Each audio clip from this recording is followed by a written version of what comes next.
And I'm Dylan Black. All right, it's coming to Tudor Hall on November 8th to 10th. It's National Capital Antiques Art and Design Fair. That's a mouthful. Lots of treasures to be found. We say hello right now to Ernest Johnson, who's with Ernest Johnson Antiques. How are you? Fine, thanks for having me on. Well, how long have you been interested in antiques? I've been dealing with antiques for the better part of 30 years now. 30 years, okay. Yeah. So can I ask you, what is an antique? Because some people think vintage might be antique. Right.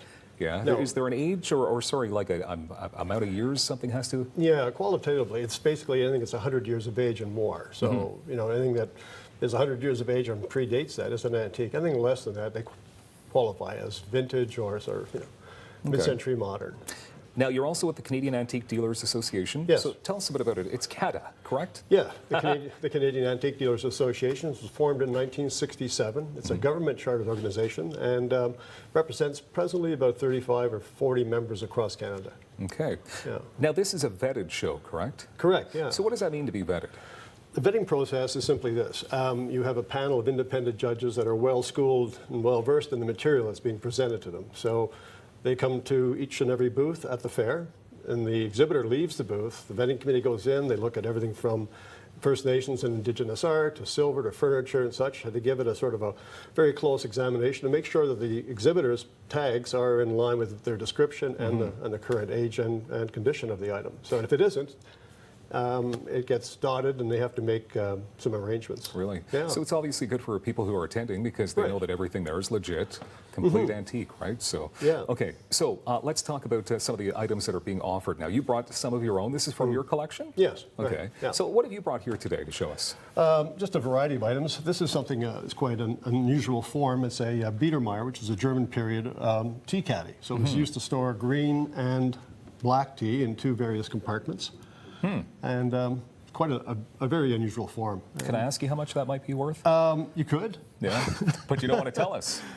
It's in the range of $3,000. $3,000? Correct, yeah. Okay, so is there like a market for this? Yes, there are collectors. There's a whole collecting community of material like this. But what separates us from the pack is basically its form, its period, and the materials involved. It's a very unusual, very complicated form. It's interesting. Materials are quite exotic. Okay, what else do you have with you? So there's that, and then there's this very interesting little silver cup, christening cup. It's from the Art Deco Arts and Crafts period around 1896. London, sterling silver.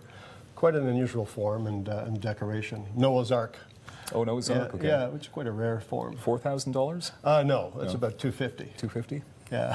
$250,000? $250,000. Wow, that's something for sure. Okay, but this is unique. These are unique finds. Where did you find this stuff? I've been dealing, as I say, for about 30 years here in Ottawa. I had a shop for 15 years across from the Governor General's estate in Rockcliffe, so I made a lot of very good connections and relationships with people in the area, and still do. So I get a lot of things privately. Okay, I'm interested in that now. I want to call it a tub. It's not a tub. What is this? It's actually a basin. It's a Baroque period wine cistern or wine cooler from Netherlands, about 1750. Quite a nice thing. It's made of brass and copper, and it's a really unique element. Yeah. Are there tips to keeping these things in good shape? Just proper handling. You know, the odd thing needs to be polished from time to time, but really, it's relatively low maintenance. Okay. Yeah. How many antique dealers will be on hand for this? This year, show? there'll be approximately 20 dealers from across the country here participating, most of whom are members of the CADA. Some are select members we've invited to attend the fair. Okay. And they bring to the fair a great array of material from 1780 to 1980. So you've got a sort of a really nice mix of postmodern and very early material. Okay, can I ask you, opening night, you're going to have some special stuff going on? Yeah, we have an opening night reception on Friday from 6:30 until 9 o'clock on Friday, November the 8th, and that is we have a wine and cheese and an early bird special, so people can come in, see the material firsthand for themselves, untouched. So, and we have a little trio of stringed instruments being played. And it's going to be quite a nice affair. Tudor Hall. Yeah. Okay, so parking is free there, which is great. Yeah. Saves you a couple of bucks. Yeah. To get in, only $15? $15 on the Friday, rather on the Saturday and the Sunday.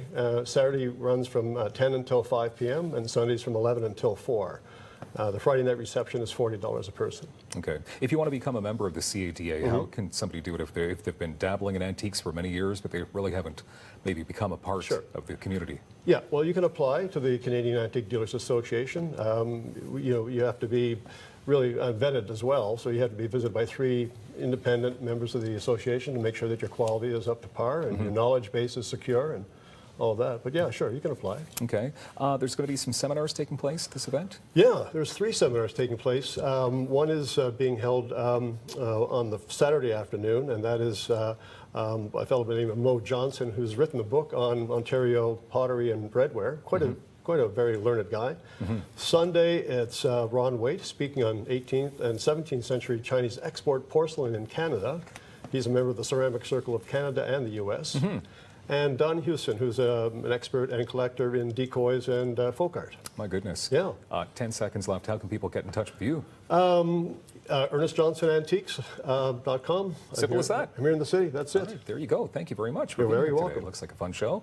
Hey, our friends from the Special Olympics join us next right here on Daytime.